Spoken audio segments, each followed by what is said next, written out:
परंतु नित्यसेवा होत नाही. नित्यसेवा म्हणजे तुमची चार्जिंग आहे. मोबाईलला रोज आपण चार्जिंग करतो, रोज 2 टाइम आपण जेवतो, नाश्ता करतो. मग आपल्याला सुरक्षा कवच नको का? आपल्या आजूबाजूला निगेटिव्हिटीचे लोक असतात, आपले ग्रह काही वाईट असू द्या.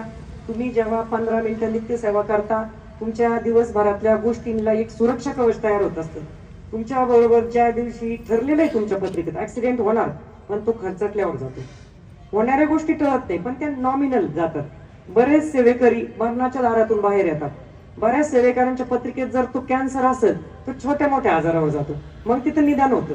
म्हणजेच नित्यसेवा जर तुम्ही रोजच्या रोज ठेवली तर तुमचे हे संकट कमी होत असते तीव्रता. उरला प्रश्न नैवेद्य आरती. खूप महिला सेवेमध्ये आल्या पण नैवेद्य घ्यायला घाबरतात.